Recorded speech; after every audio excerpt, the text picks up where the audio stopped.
Bonjour à tous les élèves des classes préparatoires qui envisagent de passer les concours cette année, à ceux surtout que la matière des sciences industrielles inquiète. Nous avons conçu pour vous un DS qui va faire le point sur le programme de la première année, faisant ainsi le tour des notions de cinématique, statique, logique, théorie du mécanisme. L'originalité de ce travail réside dans sa forme ludique. On a justement pensé à joindre l'utile à l'agréable. Ainsi, en toile de fond de ce travail, on va reprendre les aventures des légendaires frères Dalton.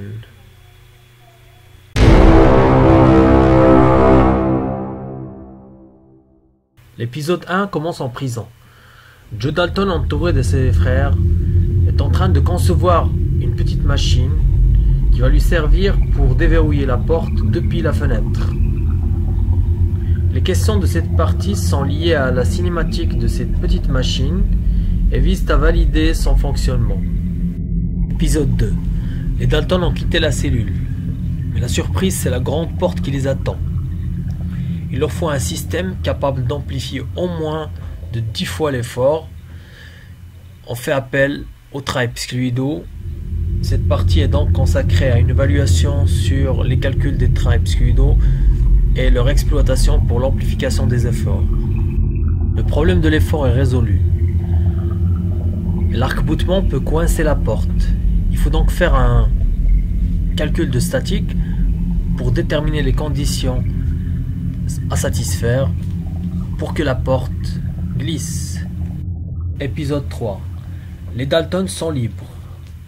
Il leur faut maintenant prendre la fuite et s'éloigner de la prison avant que les gardes ne se rendent compte de leur évasion. Pour s'éloigner, ils utilisent une vieille drésine. Les études analytiques et graphiques de cette partie vont permettre de valider les exigences liées à la drésine. Arrivé en ville, il faut arrêter la drésine. Joe applique un effort sur la pédale de freinage pour mettre en contact les sabots avec les roues de la drésine. Une étude statique va permettre de calculer l'effort nécessaire pour le freinage, c'est-à-dire le couple de freinage sur les roues. Épisode 4. Le cambriolage de la banque.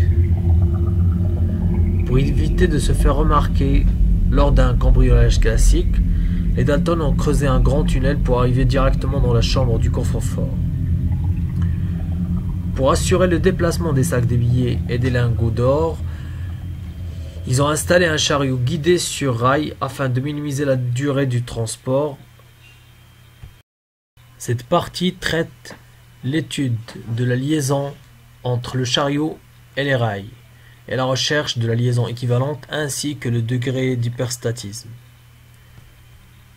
La dernière partie de ce sujet traite le calcul de la durée nécessaire aux Dalton pour dérober le coffre-fort de la banque.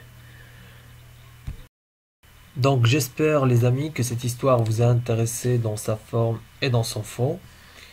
Je voudrais juste rappeler que la conception et l'idée de ce travail était le fruit d'une collaboration avec un ami ingénieur que je voudrais en mon nom et en votre nom remercier pour sa collaboration. Le sujet est disponible sur la page Sciences Industrielles et sur le site de l'APSIM que vous trouverez dans la description de la vidéo. Merci beaucoup et à la prochaine.